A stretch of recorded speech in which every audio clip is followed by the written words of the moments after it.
Okay, I'm gonna do a super quick video here and maybe I'll come back and film a little bit more later, but this is the beginning of my April update for my California native plant garden. It's a beautiful morning here in the central Sierra Nevada foothills and the plants are blooming, and so that's why I wanted to kind of get out here and do a really quick video while they're still going strong. So let's go. Let me show you what's going on here. Now that I have so many plants, I might not go over every single one in exhaustive detail. I think I'm just going to zoom in on what is particularly interesting in any given month. Let's address the elephant in the room. That elephant is this giant blue elderberry. Look at that. When I filmed this video in March, it was at least 2 feet shorter, and it's awesome. Look at it. Incredible. Some other stuff that is just going wild is the Salvia gracias. Salvia gracias is an incredible ground cover sage, and it's got these beautiful purple flowers. They're not very long lived. They don't bloom for very long into the season, but man, when they do, it's just a carpet of blossoms. It's really pretty. This one over here seems to actually be doing better this year than the one over here, which was actually doing better last year, so I don't know what that's about. But yeah, they are lovely. I've got 3 of them, 3 of the Gracias sages. I think the common yarrow might be working on a flower stalk, which is so exciting because I thought this stuff was done for. But look at how much it's spread. It's like little, because these guys spread through their rhizomes, through their root system. Some of the poppies are popping, although it's a little early in the day for them to be open, so they're all closed up for the day. But yeah, looking good. This is a volunteer. This is seep monkey flower. Even though it's not something I planted, it does come back every year right in this spot. Seems to like it here. Here's a desert bluebell. That's out of a seed packet too. That's not something I sort of intentionally planted there, but I did throw a lot of wildflower seeds around. Oh, and look who's here to take a peek. Yeah, Mr. Ham. This is the second year for this Penstemon GMR white. Look at the size of it. It's wild. And just by way of reminder, this is what a first year Penstemon GMR white looks like. This one went in December. That's a first year Penstemon GMR white. And that one went in last June. And there's the blossoms. Here's some volunteer fiddleneck. Fiddleneck, of course, is the absolute reigning monarch wildflower of the central Sierra Nevada foothills. It is so prominent, just blankets all the hillsides. Yeah, if you could see it from here, that's all fiddleneck out there. Check out all the little growth buds on my Monica manzanita. I have a couple days off here that I took from work, and I think I'm gonna go to the store and actually finally buy the caging materials. Who knows if I'll actually install them, but I'll say it one more time. Needs a bigger cage. And this is what a Salvia starlight does.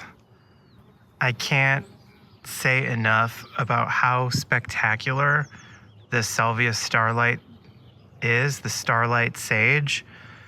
This is its second year? This is its second year.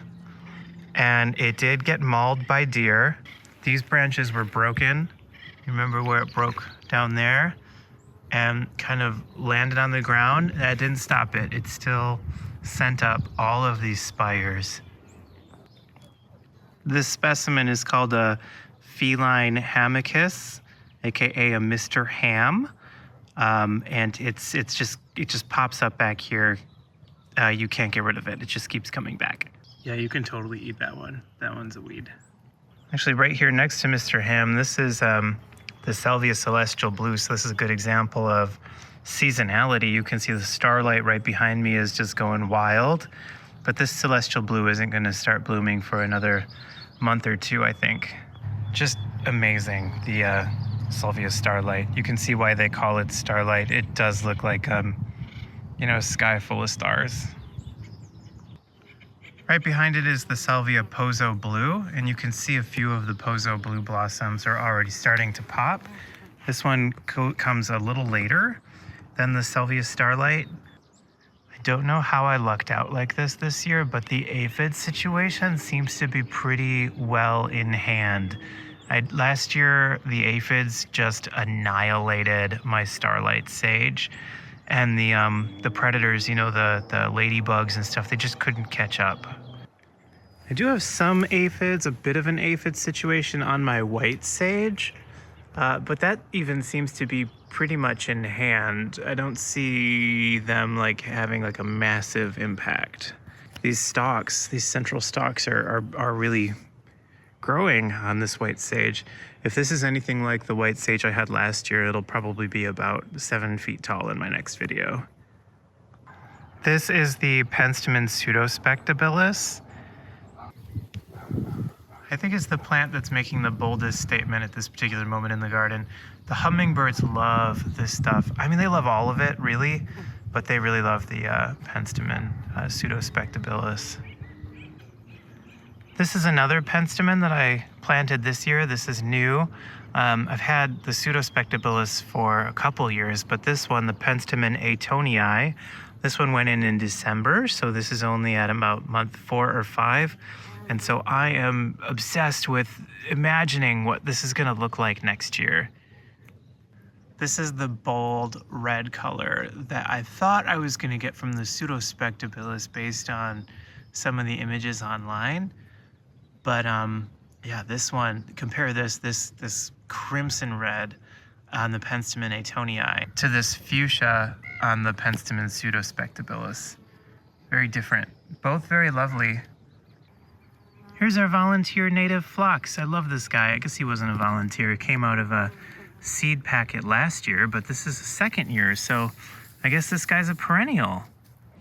Mr. Ham is showing us the monkey flower. This is the Eleanor monkey flower. And there's what those guys look like. Really pretty. Here's the woolly sunflower. This guy was able to outcompete the deer for just a minute. Later on in the season, the deer will probably mow it down to the ground. But for now, it's popping. That back there is a Brandegee sage. That's a first year. This one is actually only about 4 months since it went into the ground. I do have Brandegee sages from 4 different seasons that I can show you, and maybe I will. So this is a Brandegee sage on its first year. This one went into the ground about 4 months ago. And this one went in June of last year. So this one is approximately 10 months old. This one also went in June of last year. So this one's about 10 months old. You can see the structure on this one better than the one that's over there by the grass. And here is a Brandegee sage in its 4th season. Look at the size of that guy. It's huge. There's another one there. This one's doing better though. I think it gets better sun. Just amazing. Here's our buckeye, everybody's favorite underdog, or rather bit of a hibernator. This one had me wondering all year last year whether or not it was alive. It's alive, and it's putting on some new growth.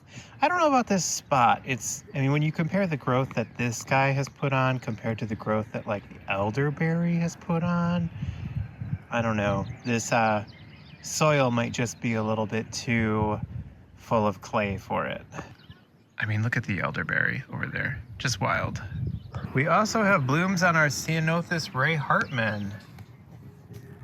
I was expecting a little more growth this year. The California buttonbush is alive, so that's good news. I definitely need to put a lid on this cage. Here's the Dara's Choice sage. That one did bloom. Last year it bloomed as well, and the year before it also bloomed, before it promptly died. It's looking a little sunburnt. Wonder how much time you've got left, buddy. And the hummingbird sage, of course, looks amazing. It usually does. If you have a shady spot, put in hummingbird sage. You will regret it if you don't. Or even a semi-shady spot. Love this stuff. Okay, and then out here in the jungle zone, yes, I do need to weed pretty desperately. Here's the Allen Chickering sage. This one just basically blooms all the time. If you want a sage that blooms all year round, Allen Chickering. It's pretty spectacular. Not strictly a native to California. This is a Mexican sage. This is the lipstick variety. And this one also blooms all the time. If you want a very reliable sage, go with one of these. Oh my gosh. That sounded absolutely desperate. I know. Fiddleneck. If you're ever wondering what it looks like in April in the Central Sierra Nevada foothills, this is what it looks like. Just fiddleneck everywhere you look. And popcorn flower. Those are kind of the two staple wildflowers. Here's some quick wildflower takes. This is tomcat clover. And then there's some little baby lupins in there. It's hard to tell lupins apart, so I don't know. It's just a miniature lupin. Some sort of small lupin. And then over here, they're all closed because it's pretty early in the morning, but this is Gilia. You can see there's one Gilia that's starting to open. They're cosmic is the best way to describe their coloring. There's one there. It's open. This guy popping up here is a blue dick or a brodia. Then back there, those are baby blue eyes. Let's see if we can find one up closer. There we go. These Gracia sages up here are on year 3. Now this right here, this is a 2nd year starlight sage. And I've said it before, or it might be 3rd year. Yeah, this is its 3rd season. There's something about those 1st year starlight sages, 1st or 2nd year, where they just look really good. And then this one in its 3rd year is not giving me as big of a show, and I'm not quite sure why. I'm wondering if I need to cut it back earlier. This is the one I had that video where I trimmed it all back. There's some alyssum that came out of a seed packet, and some poppies. Kind of missed the best show, but my California redbud actually bloomed this year. There's a few blossoms still left down there that you can see. This is a bee's bliss sage. It's a lower growing variety than the Gracia sage, but in the same wheelhouse. You can see why it's called bee's bliss though. The blossoms are just freaking intense. Oh my gosh, that was a bunny. All right, well, thanks for joining me on my April update from my Central Sierra Nevada, California native plant garden. And there we have our starlight sage, our firecracker sage. There's the Penstemon pseudospectabilis, Penstemon GMR white down here on the lower left. Over there, the Salvia gracias. And down there, there's the woolly sunflower. There's the California poppy. Then over there in the distance, of course, the hummingbird sage. And Mr. Ham, probably burying something that we don't want to think about. All right. See you in May.